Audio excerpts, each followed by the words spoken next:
I pledge allegiance to the flag of the United States of America and to the republic for which it stands, one nation, one nation, under God, indivisible, liberty and with justice. liberty and justice for all. Thank you. So this is Kristen. Just a quick reminder, I'm the assistant to the select board, and this meeting is being recorded for the purposes of PEG TV, and a meeting recording of the audio will be submitted to PEG TV. Mike Beecher is the chair, and he'll be running the meeting tonight. So if you have any questions, you can raise your hand and address the questions towards Mike. And we just ask that before speaking, you identify who you are for the purpose of the recording. Thank you. Is there any addition or deletion? Yes, this is Kristen. So Heather Thomas is here this evening and has requested to appear under the pre-requested appearances. And then under old or unfinished business, I had an update on our available town positions. And there was an item that is in Deb's, the town clerk's memo, but so it can be addressed then regarding emergency lights in the town hall. That was addressed via email as well. So I just wanted to be sure that was on everybody's radar to be talked about tonight. And that's all from me. Okay. So I guess we'll go through and everybody can introduce themselves. I'm Mike Beecher. I'm John Malcolm. Oh, Charles Whedon. Deb Hoffman. Yes. Don Sabatka.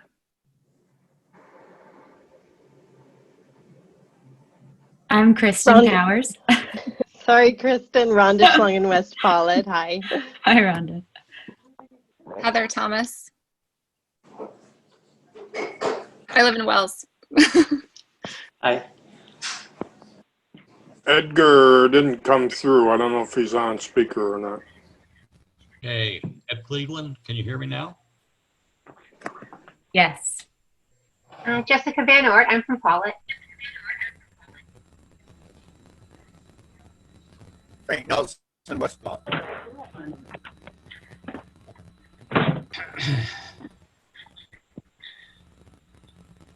And then is that Keith or Bob? I believe it's Keith. Okay. Okay. Keith is here. All right. Thank you. Approval of the previous minutes.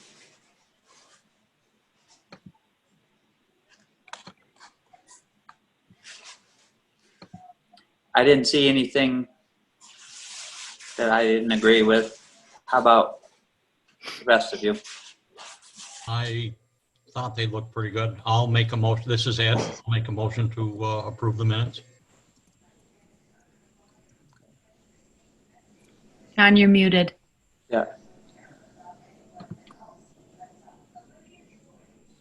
John will second them. Am I unmuted? Yes. Yeah, you're Okay. good now. Who knows what I am? Okay. Any more discussion? All in favor? Chuck? Yes. John? Yes. Ed? Yes. Okay, motion passed. Did we have anybody pre-requested? Heather? Yes, Heather Thomas. Good evening, Heather. Hi. So I sent my resume and a cover letter to the select board maybe a week or two ago because I saw in the Sentinel that you guys had posted a need for someone to maintain the website. So I just wanted to pop on to the meeting and say hi and allow you guys to have a face to put with my letter. Excellent. We all, the letter was shared and your resume was shared. So we've all had a little chance to look at it, and we're going to work on coming up with a system with this to do some interviews and try and figure out how to handle this in these new times. We can't just set up personal interviews and stuff. So Kristen has some ideas for that, and we'll be reaching out to all the people that have applied, and we'll move forward from there. But we appreciate you coming and joining us tonight so that we can see who you are and get a face to the name. Great. I guess Does I will anybody- pop off now, but I just wanted to step in and say hi. Great. Does anybody have any questions for Heather before she leaves?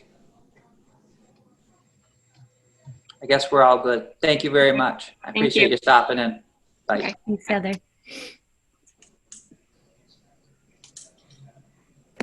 Anything else, Kristen? No, this is Kristen. No other pre-requested appearances this evening. Unless, Rhonda, did you have anything that you wanted to say tonight under pre-requested? No, I'm just being a good citizen and paying attention and being here. Okay, cool. I just wanted to, I know Thanks. you had emailed me about attending, so I just wanted to make sure I didn't bypass you if you had anything you wanted No, to add. So Thanks thank so you. much. Yep. And then that's all for me then, Mike. And I have no announcements from where I sit. I'm not sure if anybody Okay, else- so we have a report from the zoning administrator. I saw, would you please? Excuse me. Yes. Where is it? Yep. Great.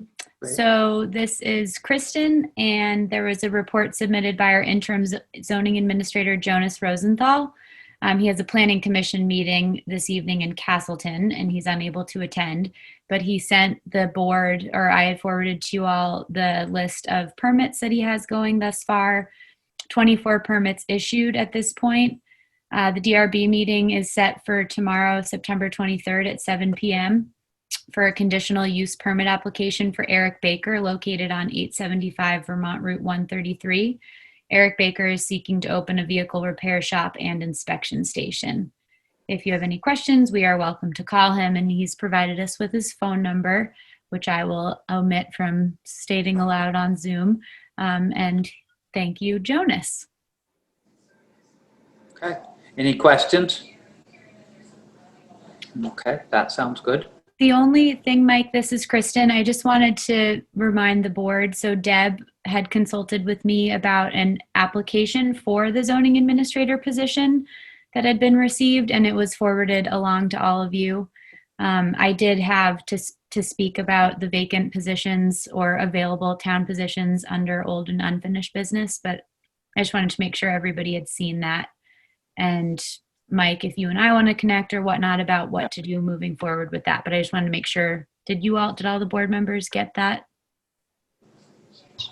I did. I did. Yeah. This is Chuck. Okay.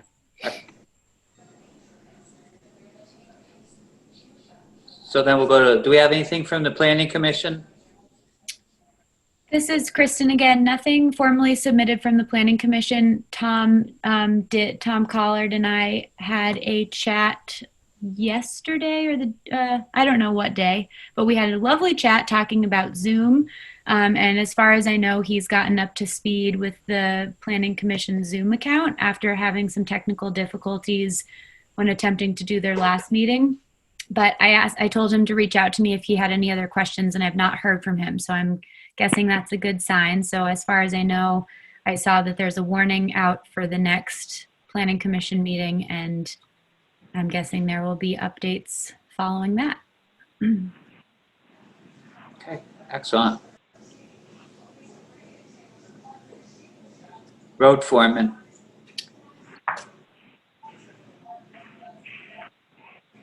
This is Kristen again. I forwarded you all an update from Keith, just so you all know before he gets going on it.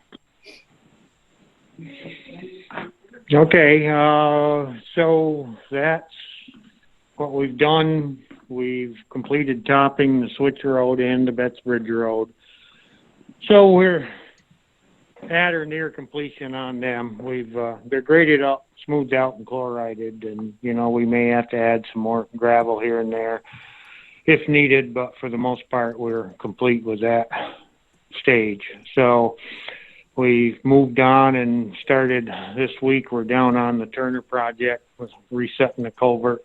We'll be there a couple days. We're getting close on that too, so that'll be done by the end of the week. When Stanley is making sand right now, as quick as he gets a suitable pile, we'll start putting up the winter sand pile on the Pawlet side. And fall grading is looming, but I'm hesitant to get too aggressive with it until we get some moisture, because it's just powder dry out there and it doesn't work very good. And it takes a lot of chloride, and for the most part, the roads are not too bad. They probably are as good as they would be if we graded them under these dry conditions and then had to chase around and do them all again because they were all dry washboard. So we're going to postpone that as long as we can, but it's in the near future we have to get going or we won't get done before winter. Okay. Now, Chuck, you had dropped a note off for me today with some concerns. You want to address Keith with that, or? Yes, the Bullfrog Road by the precast culvert had some visitors, about 30 of them. They're black, some have rims. I would suggest that our town get over there at some point with the backhoe and load them in the dump and deliver them to Rutland, where we took the roll off. And also, I didn't mention, well, I think I did, the North Pawlet Wells Road, there again where the precast culvert is, there's getting to be some major cracks, and if you're going along at the speed limit, it's quite a jump when you hit both sides of it. Also, David Hosley, when he was in town 2 weeks ago, stopped by my house and informed me that they're over at the culvert, the Connors property, the upper driveway towards the Cleveland line, across the street, there's a major hole, a good 2 to 3 feet deep. And of course he dropped one of his front tires in that, so he wasn't real impressed, but it didn't break anything. So that needs to be addressed at some point, Keith. Okay, I had talked to Dave. Yeah, I've been over and looked at that. That's a continuation of the problem we've had there in the past, Chuck, where the woodchucks are boring under the bank behind the guardrail. And then with him driving out on the shoulder there, it caved in a woodchuck burrow is what's going on. So what we've done in the past is just fill them back with stone and press it down in there and see what happens. But that has been an ongoing issue on the North Pawlet Road. And that's what it is woodchucks on the shoulder. So we've got a whole bunch of tires at the Bullfrog. Is that where you started? Yes. Okay. Yeah, tires, wheels, I mean, it's a mess. Okay, I wasn't aware of that, but if you guys want us to go over there and clean it up, we will. And like I said, we'll probably just press some stone down into the hole on the North Pawlet Road. And I'll look at that crossing on the culvert there.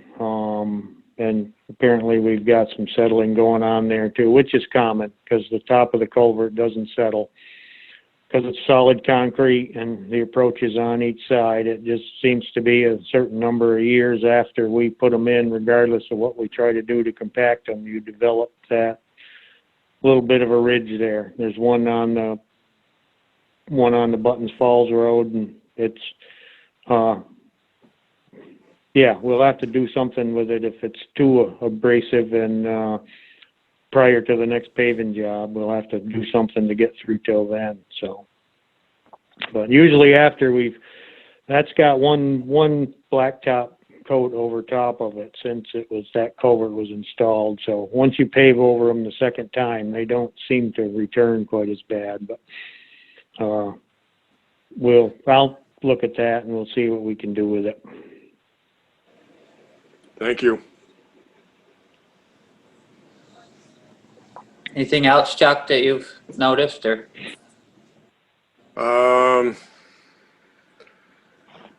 No, I think Keith addressed it.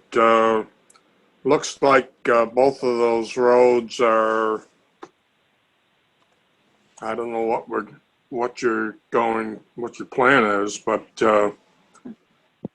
they aren't very wide. They definitely aren't 2 lanes wide. But we'll just have to deal with it. Oh, you mean the Switch Road and the Betts Bridge Road? Yes. Okay. Well, I think they are 2 lanes wide, Chuck. Well, the Switch Road,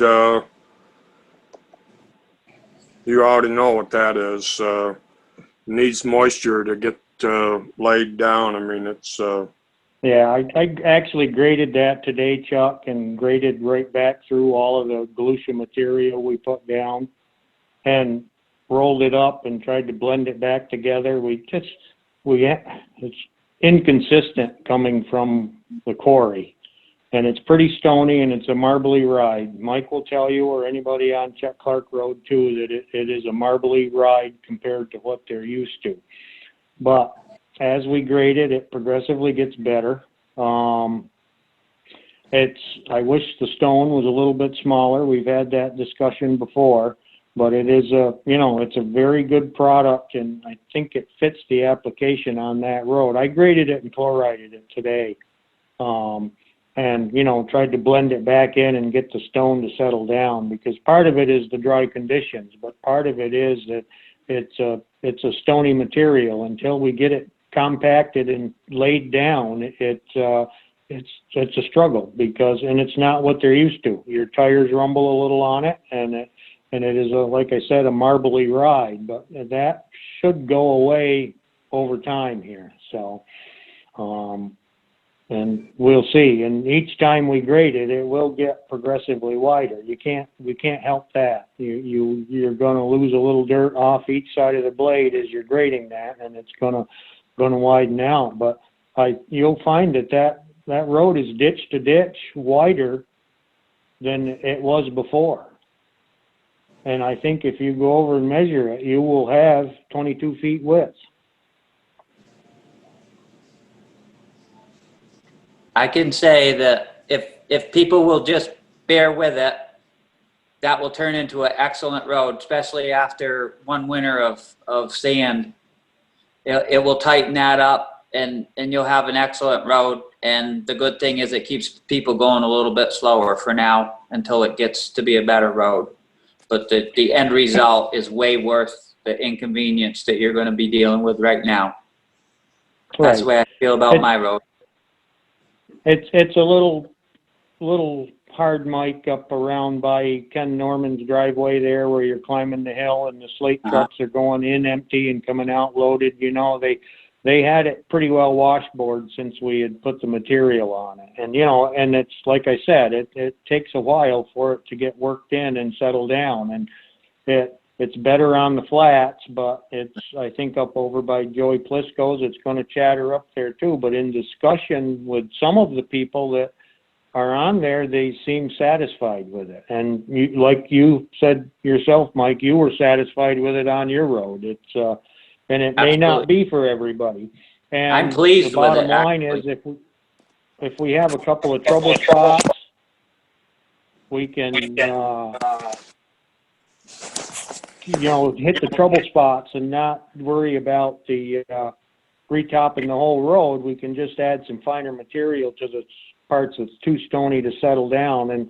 and, work it in and get some chloride on it and try to seal it down. But it'll be a work in progress. But for the most part, that's why I said mostly complete in my statement to you guys. It's mostly complete. That doesn't mean that we won't have to make a few adjustments and alterations along the way to get it to what we would really like. So, and just like you said, after we put sand on it all winter, that's a little bit of finer material that'll contribute to binding things together. So after spring grading of next year, by then it'll be a pretty nice road, and I think it'll be pretty manageable between now and then.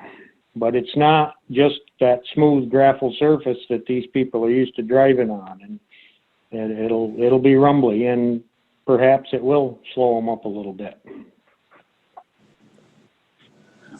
Good. Anybody else have any questions for Keith? Where do we stand on our equipment for the Dodge? Well, I have not got a price from Woody because we played phone tag long enough to where he wasn't able to get it back to me. And he's very good at calling back, but neither one of us is constantly by a phone, so it's kind of hard to communicate. And in discussion with Mike from Viking, he said he doesn't care to itemize that component by component because he's not selling you a bunch of components. He's selling you a complete package, and that's the way it's priced. If you want to alter the package, he'll give you comparable prices, but once again for the whole package. And he said that's pretty much the industry standard in what they're doing. He's not selling you components. He's selling you a complete package set up, and that's why it's a lump sum number. So he said he was hesitant to itemize each individual component down through there with a price because he said it just makes it more complicated when you get together and argue about the price of one thing. It's a lump sum price, and if you want a lump sum price on some other type of setup or a different plow or a different dump body, he will give you a lump sum price on that. But he didn't care to go through and itemize the entire setup. And I guess from where I stand, I can understand that. But I would think if we need to wait and get a price from Woody, and I probably will have it very soon, and I'll forward it to you guys as quick as we get it, and then you'll have time to look things over and digest what's going on. So. When's the last time you spoke with Woody? Last week. What I did is I drove over Chuck because I wanted to see what was going on and actually see what he was doing over there. And, he's got some stuff over there. He does not have a plow system that's comparable to what we're buying. And I'm still of the opinion that he's setting up a truck, but it is not a municipal package, and we want to be awful careful going down that road. So.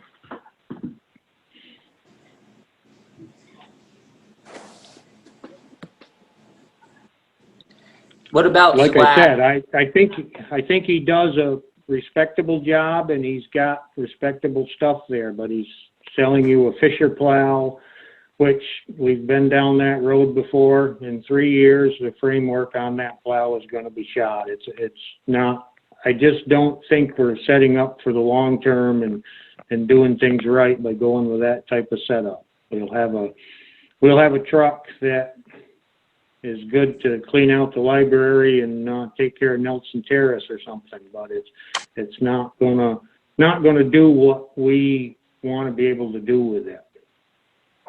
And particularly in the sander bracket, you think you've got to get the hydraulic system and have the hydraulic sander, because that puts down the right amount of material in the right spot on the road, and that keeps everything going. 90% of my pre-treatment I do with that smaller truck because it works so well. And if you get that first application down in the right amount at the right time and take care of it, it actually saves you additional trips around town to get it cleaned up. And usually the pre-treatment is with the small truck and then you switch to the big truck. So, you know, if you've got any snow to plow, you certainly go to the big truck. But putting material down, we use that Dodge truck a lot because that's it. Nothing, we don't have anything that works better than that in that application. So.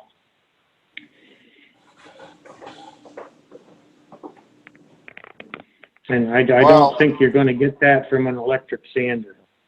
Okay, so. Like I said, when I get some information, a final price, and I mean, he has some questions, I have some questions, and we've been going back and forth. But I'm looking at an Extreme V Fisher plow, a Downeaster 9-foot dump body, probably with flip down sides because it's going to be higher up. And we want the ability to work out of it. And then some kind of an option for a sander, whether it's one of those plastic ones or an actual stainless steel one that will run electric off his setup. So.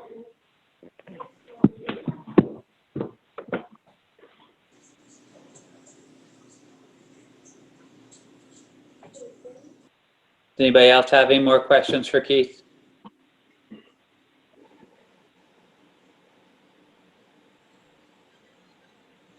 Okay, I agree with Keith about the plows. I see Fisher plows used in a commercial duty, and you have to, they have issues just used in commercial duty. You have to be constantly checking bolts and stuff like that. The plow frames come loose, the push frames come loose on the plows, and I've welded pretty near every one that's been a couple years old or so, and that's not out plowing miles of road, that's plowing driveways and small parking lots. Well, it doesn't sound to me like you're going to be interested in Woody's package, so you might just as well go ahead and do business with your expensive quote that doesn't want to give you any idea what it actually discount is, so do what you wish. Well, there are several things about that system that I feel is better for a medium duty truck. I mean, a one ton truck with a Fisher plow is a lot different than this truck is an 18,000 pound truck.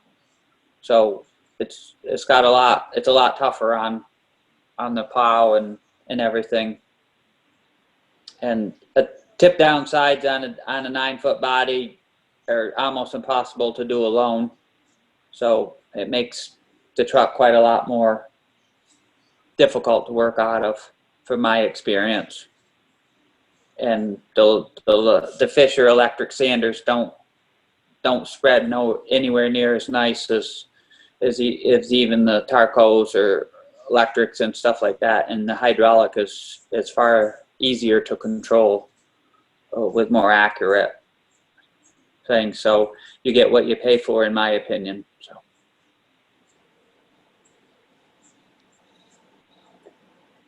But I still think if he's this far with Woody, we can at least get a price and see how our comparables are. Keith, did you ever see if we could get down to Zelac to do it, or is it just all that territory stuff still prohibiting that? Well, that territory stuff is an issue, Mike, because it basically boils down to, on this type of setup, it boils down to the plow and that part of the setup, because that is the Everest franchise that doesn't allow him. He can go down towards Bennington and Pownell, and he actually comes all the way to Rupert, but he can't exceed Bennington County, and we're the first town over, and we've been down that road before with him, and it just, we are in HP Fairfield's territory, and that's the only way other towns have got around it is to buy the entire package from Jeff Delury. out of Hoosick Falls, and then you buy the ZWAC setup on the truck, and then he passes it on to ZWAC, and that, you know, that doesn't work in this situation. So he's just hesitant to do it. It's not, you know, he'll sell you anything you want that isn't Everest equipment, but the municipal equipment is Everest. So Okay, This is, thank you. this is Ed. Is what you're looking at, Keith, still available? I mean, the way if we keep waiting, you know, it could be snowing in 6 weeks. well, it certainly could. I mean, I don't think there's any avoiding it at this time. That we are probably going to start the winter with the existing truck anyway, which shouldn't be a problem. But no, the thing is, what we're doing here is that we bought a truck that was on a lot, and a lot of people have ordered trucks and they're not coming in. So we have a grand opportunity to step in somewhere with somebody that doesn't get a truck. Our truck could go up to get started on as soon as October, instead of, you know, we could gain 30 or 45 days pretty easy just because somebody's truck doesn't come in. And so, I mean, until we get things nailed down, we can't go down that road, obviously. But yeah, everything is available, and he has all the components on hand up there, and they were, you know, it's not an issue of whether or not we can get them. And I haven't heard on the other setup that it is either. I mean, I know there is a shortage of some things around, but I haven't heard that availability is going to be a problem. It's a matter of getting in line so that you've got a spot that you can jump into and be ready for it. That's all.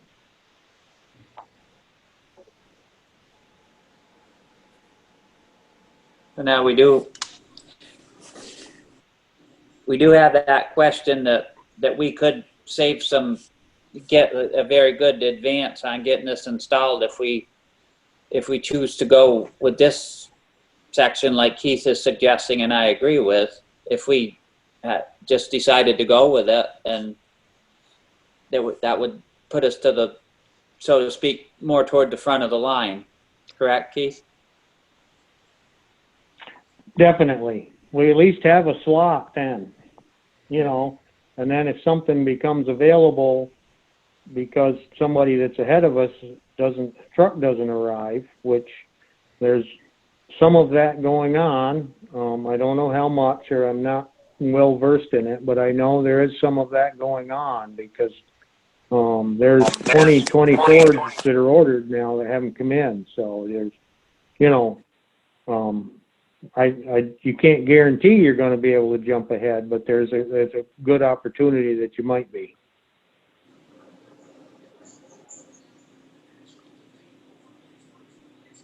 Okay, so I guess that's where we stand. Is, do we want to still keep looking at another option?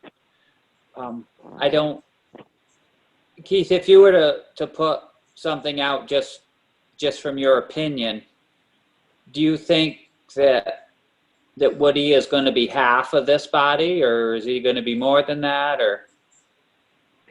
I don't, he's going to be more than half for sure. Okay. Okay. Exactly in the end, I don't know because we haven't, you know, I think he's going to give you a price on a complete setup. Right.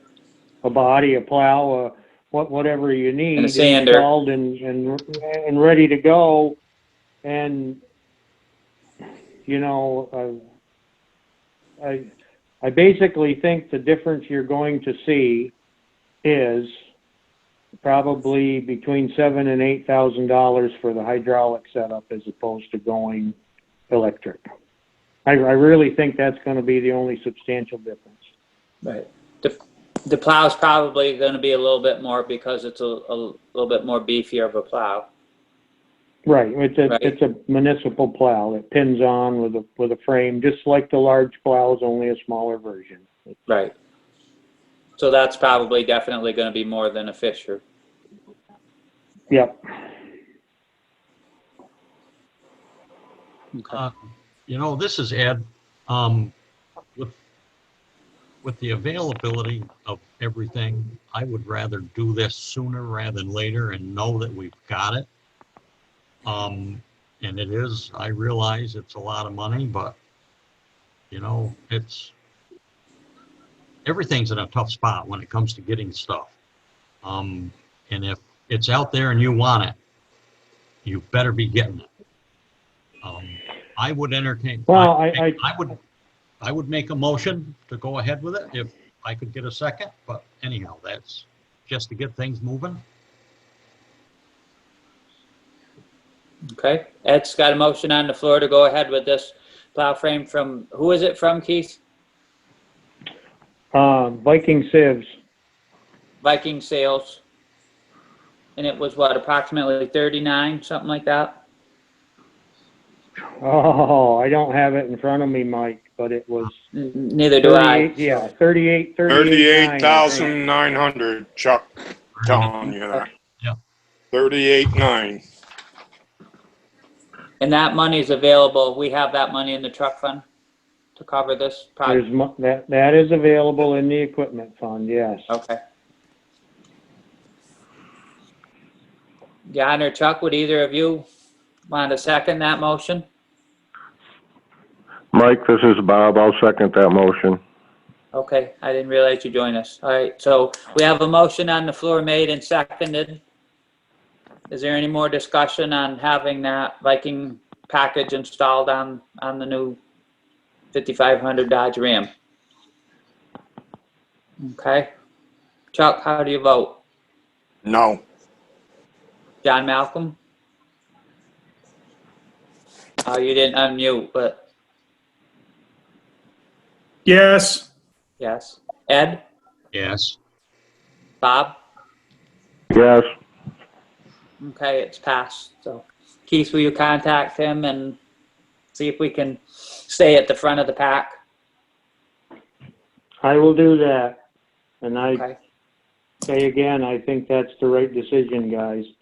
The guys that are going with the electric setups are swapping trucks every 5 years. And that's one reason they're not willing to invest in them long term. And we're going to run the truck at least twice that long. This is a 2008 model year that we're running right now. We didn't get it until 2011, but we've got 10 years in this right now in a used truck that we bought.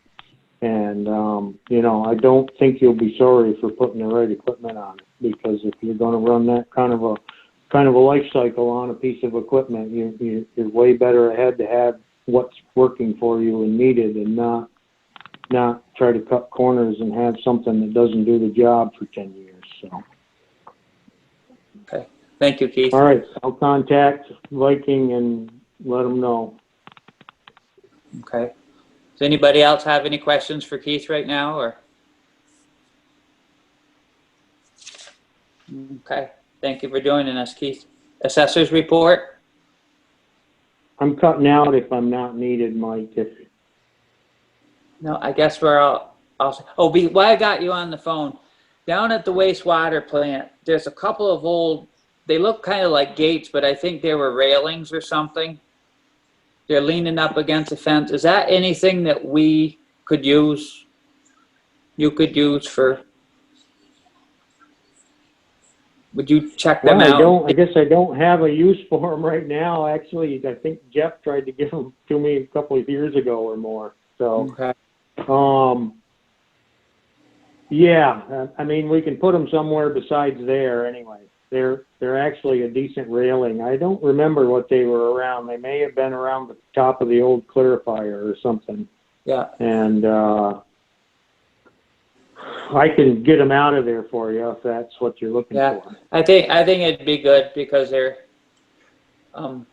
they were asked about, but I think it's probably something that we should just have because it could be very valuable, I think, for the right circumstance, and we can stash it. And right. Absolutely. If there is a use for that somewhere, and it'll turn off, I think. But currently, right now, I can't think of one. But Right. it may be even in your new wastewater plant, so. Or Right. your sludge handling facility or whatever it is, you know. Right. There's gonna be railings in there, so. Could be. So, okay, that'd be good. Thank you, Keith. All right, thanks, Have a guys. good night. You too. Assessors report. Is there anything from the assessors tonight, Kristen? This is Kristen. There was nothing submitted this evening. I'm not sure if John has been in touch at all. I have not had contact with Karen or Lisa. Okay. All right. Town clerk's memo, please. Well, I'm here. So it's really very, very busy in the office right now with the voting, early voting about to start. We tested the tabulator today, so it's ready to go. The ballots are starting to be mailed out from the Secretary of State's office from a central location in the state. Every registered voter as of November 2nd will automatically be sent a ballot. And we've been getting a lot of calls. Of course, the negative media has people fired up about all sorts of things. So we're getting calls pretty much on a daily basis from people who are hearing things and wanting some clarification.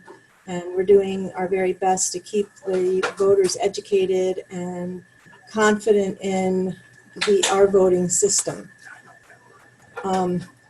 Oh yeah, if any person who is registered as of September 2nd will be automatically sent. And then anybody who registers after September 2nd, we are sending the ballots directly from our office. We were given very few because we don't need the majority of them because they're being sent out. So it's a kind of a full-time job, just working on election and keeping people informed.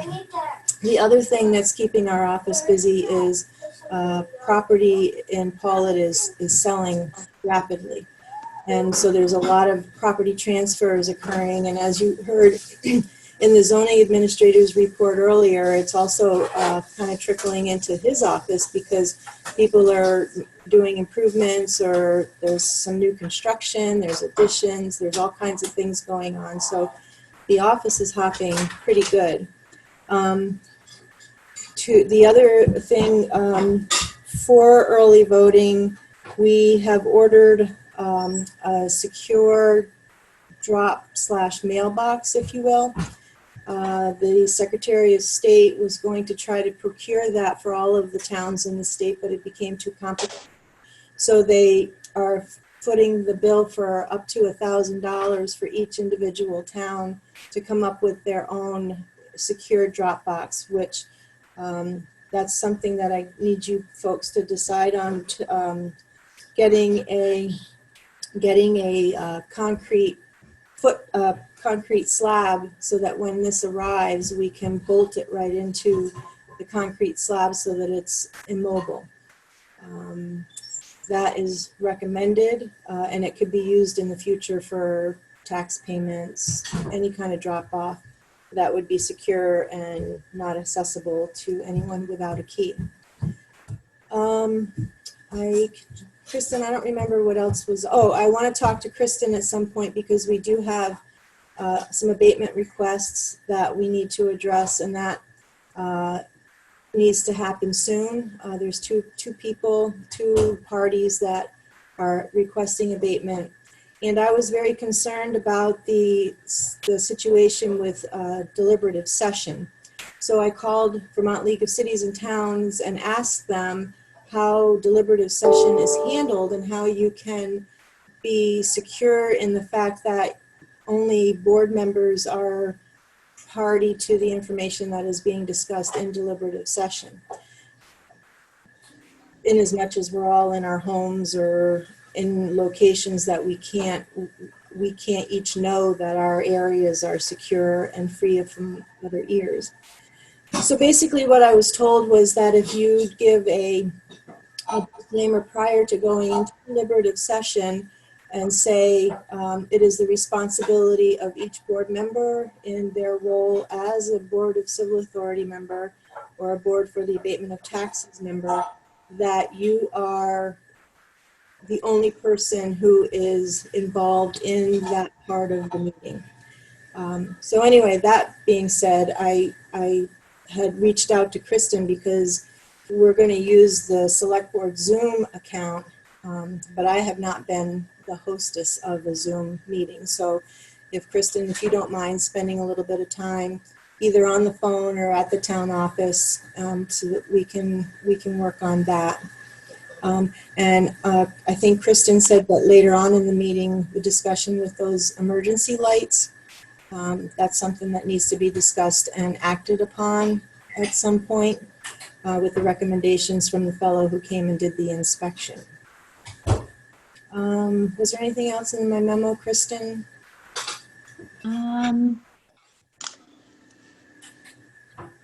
This is Kristen. I don't think so, Deb. I think you covered everything. You just talked about preparing just for a safe setup, and you're preparing for an almost identical setup to August, but you'll be providing sneeze guards for all the poll workers and face shields, etc., which is great. Yes. And while I'm chatting, I'm happy to. It's great fun to be the hostess of a Zoom meeting, so I'm happy to chat with you about that. So yeah, I'll message with you tomorrow, Deb, and we can figure out a good time. Okay, that sounds great. Yeah, I have never seen it this busy as far as when a general election year, but B, with the land transfers and the need for access to the vault. It's pretty incredible, the properties that are selling. So, and the new people that are coming into the community.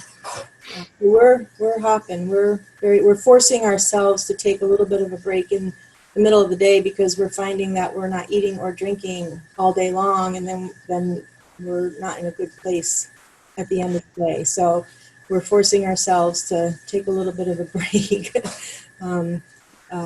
So the big thing, like I said earlier, is the insecurities of the voters with all of the negative media that's going on out there, and trying to keep them informed of the facts and to ease their concerns about their ballots. So that's about it. Does anybody have any questions for me? This is Chuck, Deb. The pre-registration that we have to fill out, do we have to fill that out, or are you just going to automatically send us the ballots? The Secretary of State, Jim Condos, Governor Phil Scott, and the Elections Division, Will Senning, and the staff at the Elections Division made the decision before the August primary with a little bit of resistance from Phil Scott initially, because he didn't think that we were going to be in this situation at this time with COVID. They made the decision back then that every registered voter would automatically be sent a general election ballot.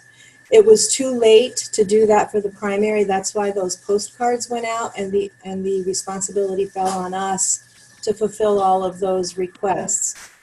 Although the Secretary of State's office did provide the postage to and from on those ballots, as is they will be for these ballots. Even the ones we send out from our office, they're going to reimburse us for any postage that we pay to send out general election ballots. So every registered voter is supposed to be getting a ballot before sometime in the first week of October, because I don't think the first set of mailing went out today, and from what I am to understand, it was like several towns. So each day they're going to send out another bulk mailing, and I don't know when Pawlet will fall into the mailing. Does that answer your question? Yeah, that's fine. I just I wasn't too impressed with what I got, and they wanted didn't mind giving my name, and that stuff in the town that I register in. But I wasn't real impressed with them asking my last 4 digits of the social security number. So needless to say, I didn't do any of it.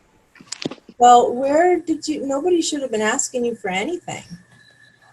Who asked you for that information? Well, I can't tell you exactly, but don't worry. I didn't, after Mike's program, I didn't do anything on this one. Okay. This is Kristen. There is an opportunity through the state of Vermont website. You can go on and check your voter registration status to make sure that you're currently a registered voter. And in order to do so, it asks you to provide either the last 4 of your social or your driver's license number. I have seen that. Okay, yep, that's true. If you go to the Secretary of State's office, Yeah. you have to have some identification to access your voter page. Yeah. So that could have been what it was. Yeah. I thought he was being solicited by somebody, and never ever give any of that information out when you're solicited. Absolutely. Yeah. Okay. So also, Deb, from you, we got, you forwarded us the insurance policy renewal paperwork. Yes. Okay. That was just more for your information. I think Julie and I can pretty much take care of filling it all out. Okay. And maybe if there's something we're lacking, we can contact Kristen, but that was more for your information. Okay. Excellent. Thank you. You're welcome. This is Kristen. This is Frank Nelson. Go ahead, Frank. I had a question for Deb. And about the insurance policy. A follow-up, has the property, the old store property, been put onto the policy, scheduled on, or any other properties we might have acquired? Usually they want those scheduled because your rates will depend on it. I can't answer that, Frank. I'm not the connoisseur of the insurance policy. It just came to me because I'm the town clerk, and then I check in with everybody on what portions of the insurance policy renewal needs to be filled out. Okay. We'll look into that, Frank, and Another see if we question. can. Yeah. Another question is, Okay. I've been talking to a number of people around the state. There's been an increase in enrollment in cases of the COVID refugees from the cities staying here and enrolling their children into schools. Like Bernburg supposedly has somewhere in the neighborhood of 200 freshmen, which is a big increase. And I was wondering if our school system was seeing such an increase and that we would have additional costs related to taxes that might be something the select board might want to entertain as they go forward, other than it being school related. I think that would be a question for the Bennington Rutland Supervisory Union, Right. the principal over at Meadowee. I don't know as if the enrollment has increased. We don't have any of those records, Frank, so, but thank you for that question. Does anybody else have anything to ask of Kristen? You had something to ask of Deb? Oh, Jessica, I'll get to you in a minute. Kristen? The thought escaped my mind, so. Okay. Jessica? Hi, this is Jessica Van Oort. I had a question for Deb. Are we good on poll workers here in Pawlet? Because I've heard that in some other areas, younger people are volunteering to work polls so that some of the older folks who usually work polls don't have to come in if they're concerned about COVID. What's the situation for us here? Because I know several people who'd be willing to volunteer if more people were needed. Thank you for that, Jessica. Actually, we've had a lot of people, I say a lot, a few people who have never worked the polls before offer to work this time. And just randomly, I'll be somewhere and they'll say, how you doing on poll workers? And I'm like, oh, well, thank you. But if you want to email me, Jessica, or give me a call at the office, we have a fantastic group of people that got us through primary election flawlessly. We are just starting to pull that team together. So if you want to email me, it's probably going to be, we're probably going to need a few more people because even though there's going to be a large number of early voters, there's going to be a substantial number of people that are going to want to physically come to the polls. So the cleaning and the sanitizing and the supervising of people who choose to stay outside to vote or vote in their cars. So if you don't mind sending me some names, that would be great. And then we can go from there. Thank you so much, Deb. I'll do that. Thank you, Jessica. Mike, I do have a, Deb, this Okay, is go. Chris, this is a question for Deb from Kristen. Curious, would you like for me to add into the minutes that anybody that might be interested in being a poll worker may contact you? Or do you feel like you don't want to be inundated? No, I think it's okay. I mean, there is, when somebody registers to vote, there is a spot in the online voter registration where they can check off that they'd like to be included on the list of contacts for poll working. So I think it's always a good idea to put it out there. Okay. I will do that. Thank you. If we have no more questions, thank you very much, Deb. Thank you. Have a good night, everybody. You too. Yep. Oh, Kristen? So this was just what I'm remembering. While Deb is here, did the board want to discuss the emergency lights, or is that something that wanted to be discussed later on in the meeting? I think it sounds to me like it's something we just got to call the electrician to have him come and fix or replace, correct? So, John, Ed, you guys got any input on those? Yeah, what has happened is the light that's over the entryway to the hallway where you go to Jonas's office or Julie's office and Karen's office, that light that kind of points emergency lights out into the common area is pretty obsolete. And he didn't, I mean, the battery in it was like huge. And he said, I can't even replace this. So then he looked at the exit light and he said that it's an exit light that works when you can see it in the daytime, but if there was ever an emergency at night, that exit light wouldn't do anything. So he suggested taking that exit light out and putting in a combo unit that would be the illuminated exit light and the emergency lights that would all come on in the event of a power outage. So I told him, I said, just go ahead and do it. And he says, well, I'm not the electrician. So I said, okay. I said, we'll do what we need to do. But was his recommendation. And I'm just passing it on to you guys. It sounds like it's something that we should just need to get done. Who did we use? Well, I can't remember the guy that we used up at the town garage that treated us pretty fair. Is he the one that we've used most recently, or do we have someone else that we would call? I don't know who that was. I'd have to probably check with Julie or Keith on that, who we used for electrical work. This is John. We have used Tyler in that Craig Mason works for him, and for some repairs and emergencies. I think we let Deb contact the people and get this what we need from the previous inspectors and call up Tyler. Yeah, that sounds like a very easy way. He's quite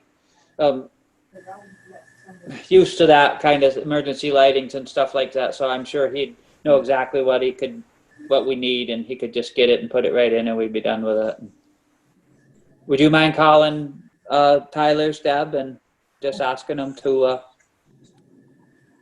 yeah, I can call Tyler regarding exit light. Now, what do you guys want to do for the concrete?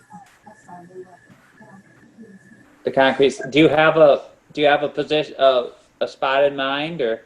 We were thinking, as you're walking into the town office and you take that step where the railing is, you have the trough that was put there with all the stones.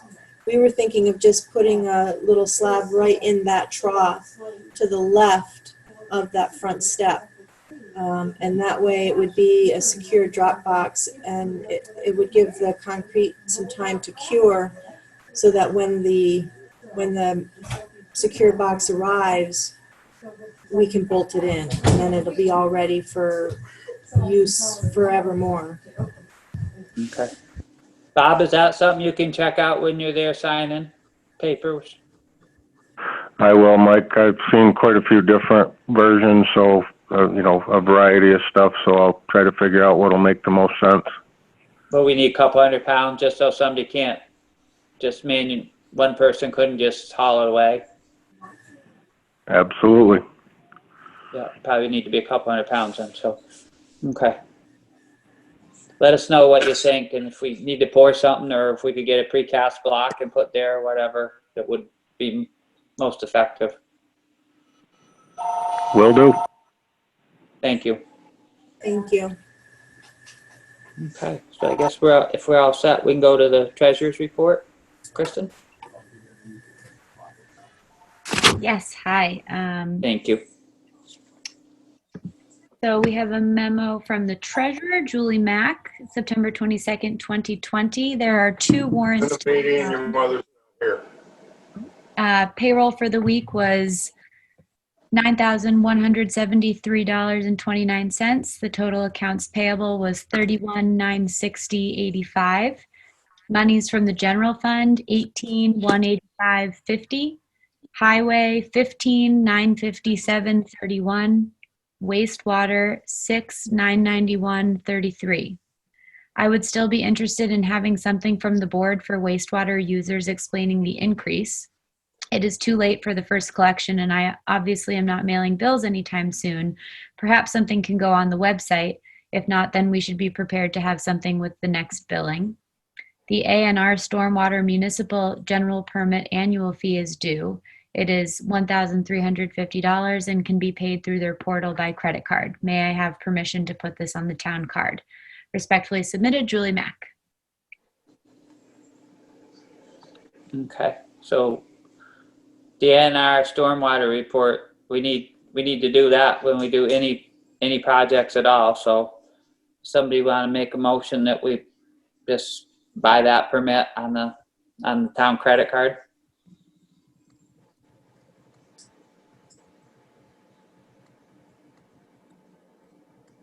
I can make that motion, Mike. This is Bob. Okay, Bob, thank you. Do I have a second? John will second that. John, okay. Any more discussion? All right, Chuck, how do you vote? Yes. John? Yes. Bob, Ed? Yes. Bob? Yes. Okay, so please, you can send Julie a message that we voted to approve that on the credit card.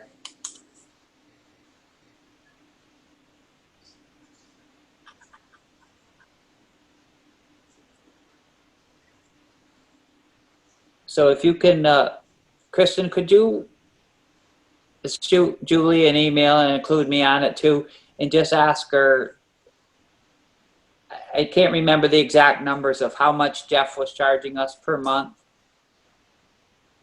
and ask her what the number of users were at that time, and then what VTUMS is charging us per month. We could see it on the warrants, and ask her how many users there are currently that we're dividing it from, and then we should be able to draft a letter. It's pretty much just the numbers that caused the rate increase to go up, and then there's also some money that came out of the emergency fund, the savings, to help defray part of the cost of the user fee as we were each year. So ask her how much that was too, please. Okay. If you would, thank you. Yep, certainly. So then does anybody, any questions on the treasurer's report? Okay, so is there any questions on the warrants? Would somebody like to make the motion to approve the warrants? I'll make the motion to, this is Ed. I'll make the motion to approve the warrants. Okay, Ed made the motion. Do I have a second? John will second. John will second. Any more discussion? Chuck, how do you vote? Yes. John? Yes. Ed? Yes. Bob? Yes. Okay. All in favor? Anything from the anything from the emergency management? Perfect. Okay. And the months go fast. Health officer, same way, right? Correct. Nothing at this Correct. meeting. Wastewater treatment, the only thing I have to report is that they did do the heavy duty deep cleaning of the sludge. And there was quite a layer at the bottom of the tanks, because what's been going on since we've redone it is they've taken all the loose, more liquidy stuff off the top, but they haven't got in there and really stirred it up. So there was a lot of thick sludge at the bottom of the tanks. It has a big effect on how the functionality of the system is. So they're confident that, it's definitely gonna improve operations to have that sludge removed, but for now, until it builds back up again. But this way here, it just goes to show that the sludge storage tank is by far the key ingredient to performance of this plant. Kristen, Jill had sent you a couple of options for advertising. Did you talk to Tom Brown anymore? Is he?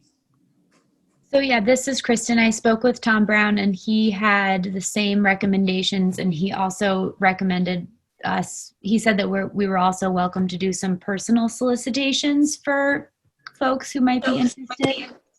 And if we were to do so, we just have to report that later on in the process. Okay.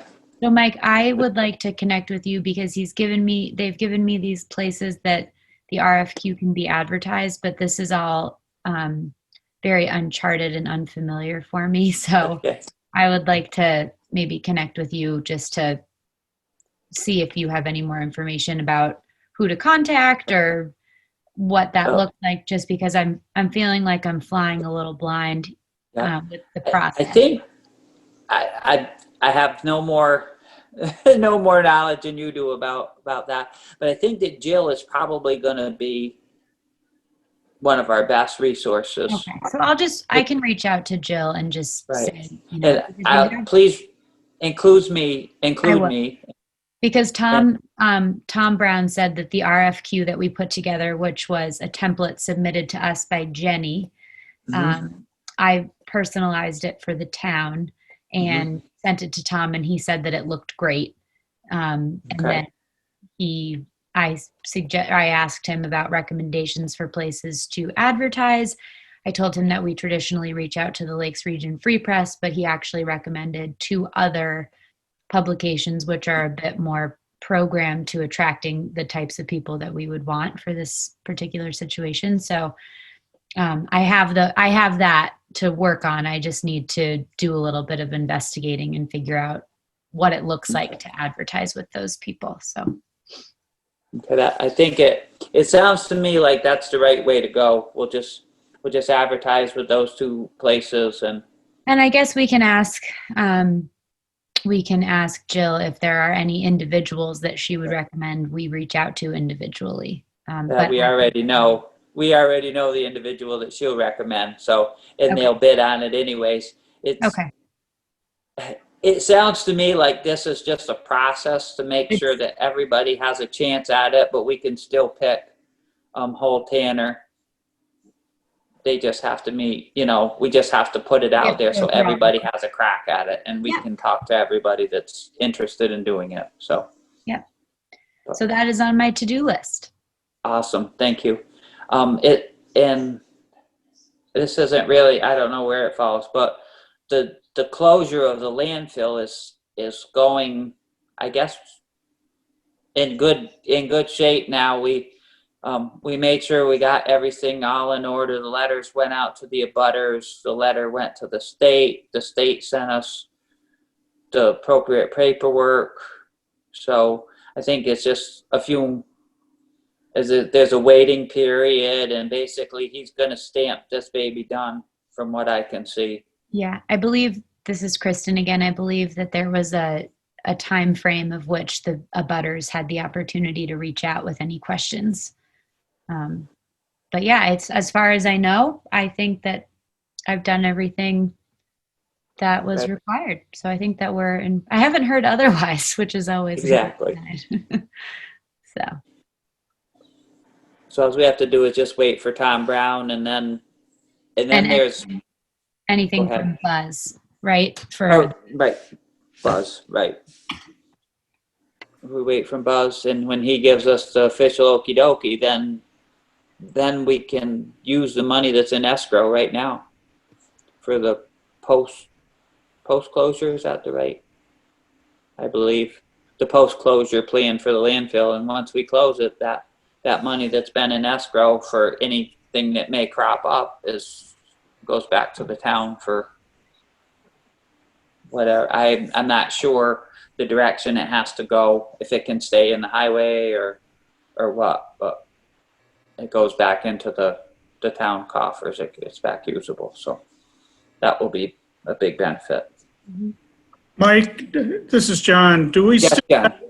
do we still have the cost of having someone like Fred Stone mowing it every year? Is that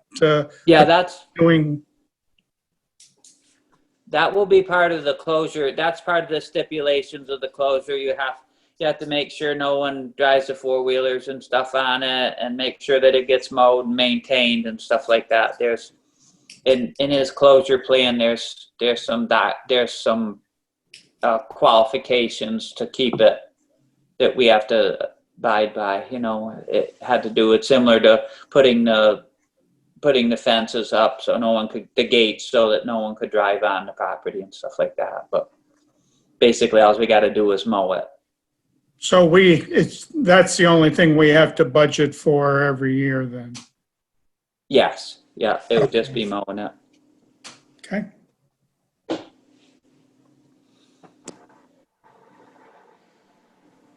And is there anything else? Wastewater or landfill, I guess it's all kind of done. I guess we're back to older unfinished business, Kristen. Yes, so this is Kristen. So older unfinished business, the one item that I wanted to discuss was I am pleased we had 4 or 5 applicants for the web coordinator position, which is pretty cool. I have communicated with all of them after I forwarded their applications and letters of interest to you all, just letting them know that we've received and acknowledged that we've gotten them. And I let them know that the board would be meeting this evening to discuss next steps. And what I've done in the interim is I've contacted Elizabeth, just because I came to the realization about interviewing that I wasn't quite sure what to ask somebody who might be interested in becoming a web coordinator. So Elizabeth kindly put together a list of questions that somebody might want to be able to answer, just about their experience with the different programs that she uses. She also let me know that Chip Gibson would continue to be available for any sort of like web needs that she's been using up until now. And she also will continue to be available as a resource and a kind of a training opportunity for whoever we select to fill this role. So what I have been starting to work on is I'm going to put these questions that she sent into a friendly email template. And my plan, if it's okay with you guys, is to email all of the applicants that list of questions. Aside from, I'll forward you all the list of questions. I just got them recently.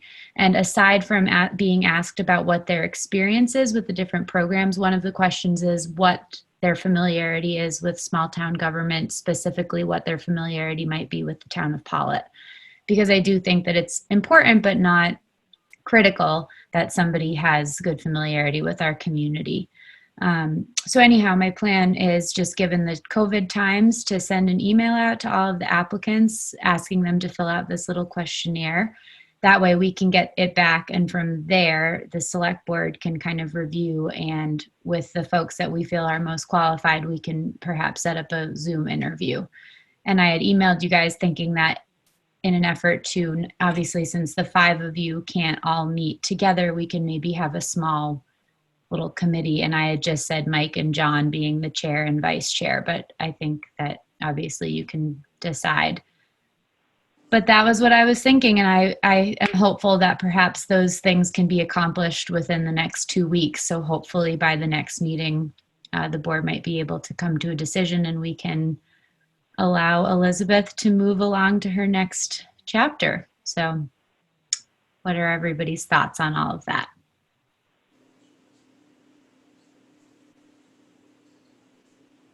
I think that's a very good way to go. It gets everybody kind of on track, and it gives us a little bit more detailed, if everybody's answering the same questions, because everybody's resume is going to be slightly different.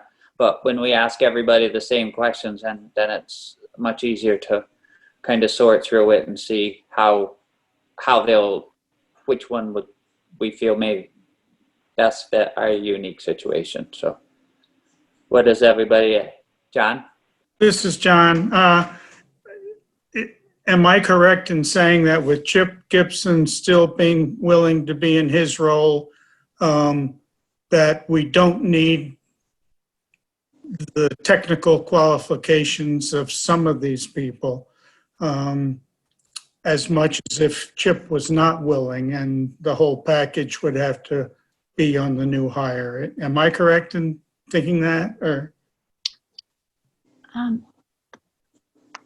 Kristen? If I may, this is Kristen. I think that you are correct. However, we don't know if Chip wants, I think that it would be of benefit to find a person that independently might have the skills in order to be self-sufficient, just because it's so wonderful that Chip is willing to continue on, but we don't know. I mean, you never know.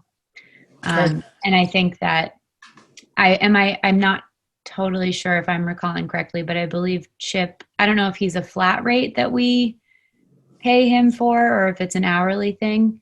But if we have somebody that might not require his services quite as frequently, that might be ultimately, a savings for the town. I think that it's not essential, but it would be of benefit to have somebody that is aware of how the. Can I say something about the website? Yes, Steph, go ahead. Whoever takes on the website responsibilities does need to be aware that there are some very strict criteria that I think we've been through this before on defining whether it is a town of Pawlet municipal website or a town of Pawlet community website. Because if you are defining it, and by nature of the fact that you are interviewing and looking for people to take it over, by defining it as a town of Pawlet municipal website, there are some obligations that anything that happens in the town as far as government business has to be on that website. So that means all of the bodies, all of the committees, the boards, are responsible for getting the minutes of their meetings and the agendas of those meetings to the web coordinator. And so is the web coordinator going to reach out to all of these organizations, and if they don't get the minutes, solicit them for the meeting? So that's just something to be aware of. Are you defining it as a town of Pawlet municipal website, or is it a Pawlet community website? Do we know what it is now? That was the board had that discussion a while back. when this first came into play with all of it, like if it's a municipal website, you have to have, you're responsible for having all of that information on the website. So it was cautioned way back then. I'm not sure how many years ago it was. It was cautioned back then to be careful how the website was defined. So that's when, Elizabeth took it on and treated it like the website that it is. But I think this might be a good opportunity to define what the website is, because there is a responsibility on the town on what gets put on there. Ultimately it's the select board's responsibility, but there is a responsibility. Okay. Maybe you can check with Kristen, if you could check with Elizabeth and see, get her feedback on that. Yeah, So we can be on track. Thank you for that, Deb. Thanks for pointing that out. Wasn't aware of that. You're welcome. This is Frank. Could I ask a question, Mike? Yes. Go ahead. Along the lines of the website, if it's a municipal website versus community website, one of the interesting points might be to know about, this is very interesting that Deb brought this up, is does a municipal website or government entity website have to provide handicap access for various groups to access the information on the website versus a community website, which might not have to do that? That's just a question and I don't know the answer. Thank you. Okay. This is Kristen. I'll look into all of that. Good. Thank you, Kristen. The other thing we had is we had an application for a zoning administrator too, correct, Kristen? Yes. Yes. Okay. Of which I have not taken any action with yet.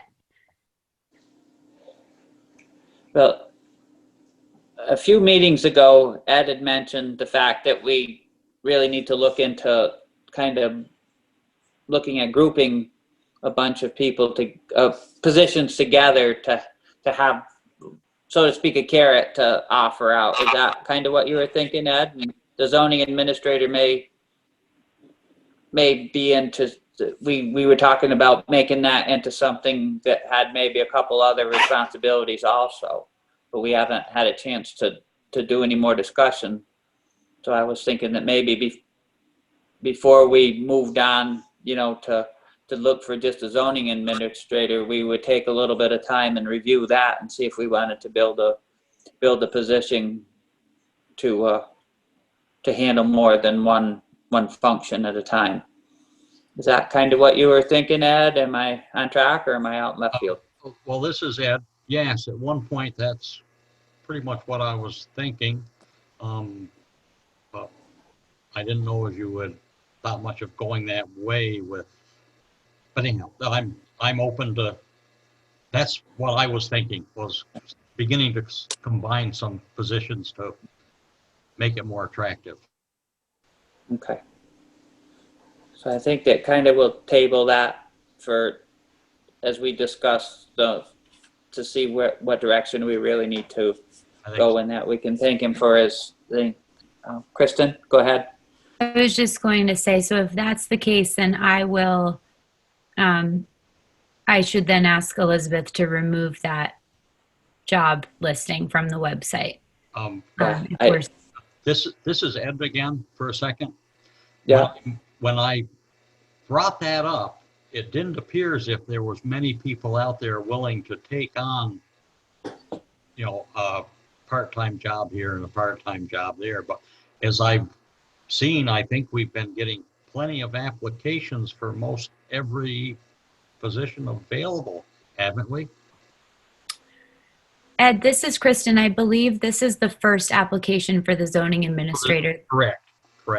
We have been fortunate in that we've gotten a nice handful for the web position, but there are currently three listings, I believe, on the website, and several of which have been up there for a little while, and this is now the first kind of trickle. Yeah. I think that it's fine if you guys want to revisit the job description of the zoning administrator and just make sure that all of the requirements that you're looking for as a board for that role are there. I do think that since Jonas has made it pretty clear that he's interested in being an interim, it would be in the board's best interest to maintain the search. But if you're thinking you might like to refine the position a little bit. This is Yes. Ed, because this is Ed. I was just thinking like the zoning administrator, even say like the website, just combining. Well, you could start with those two, but Yeah. I think at this point we should move forward with the web coordinator role since we have applicants and that's kind of one very specific role. yeah, okay. I agree with that. I guess I think that just from like a, standpoint of maintaining consistency and transparency, the board should just kind of make a decision as to whether or not what you'd like to do currently, since we do have an applicant sitting in the queue for this current role. I mean, it seems like you might want to revisit it a little bit. And if that's the case, I can reach out to the applicant and let them know that we appreciate their interest, but we're currently revisiting the role, and stay tuned for an updated job description. Could we perhaps ask one of our web designer applicants what any qualifications toward zoning? I don't know. I feel like they're just not, my personal feeling on it all is that they're not very closely acquainted, those two roles. All right.